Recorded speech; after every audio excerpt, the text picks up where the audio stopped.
રાજકોટ મહાનગરપાલિકા દ્વારા આધાર કેન્દ્રના બજેટની અંદર આ કાર્યક્રમ આપણે આખો લીધેલો છે.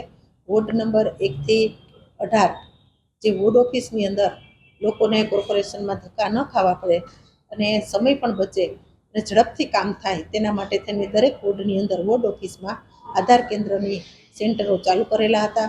તેમાં વોર્ડ નંબર 13 અને વોર્ડ નંબર 3 અને વોર્ડ નંબર 16 છે. એમાં કેન્દ્રની યોજના હોય ઉપરથી સસ્પેન્ડ કરેલા છે અને એની જાહેરાત પણ આપણે કરેલી છે. વોર્ડ નંબર 12ની અંદર ટેકનિકલી ખામીને લીધે અત્યારે તે સેન્ટર બંધ છે. આમ જોઈએ તો અમુક બેંકની અંદર અને પોસ્ટ ઓફિસની અંદર પણ આધાર કેન્દ્રની કામગીરી થતી હોય તો લોકો ત્યાં પણ અત્યારે જતા હોય છે અને બાકીના વોર્ડની અંદર આધાર કેન્દ્રની કામગીરી ચાલુ છે. લોકોને સ્વાભાવિક રીતે આધાર કાર્ડ કઢાવવું ખૂબ જરૂરી હોય અને ડોક્યુમેન્ટની અંદર આધાર કાર્ડ માંગતા હોય ત્યારે આ જરૂરિયાતને ધ્યાનમાં રાખી અને આ જે 3 વોર્ડ છે એનું આધારનું અત્યારે કોર્પોરેશનના સેન્ટ્રલ ઝોનની અંદર આ કામગીરી ચાલુ છે. ત્યાં પણ એ લોકો કઢાવી શકે છે.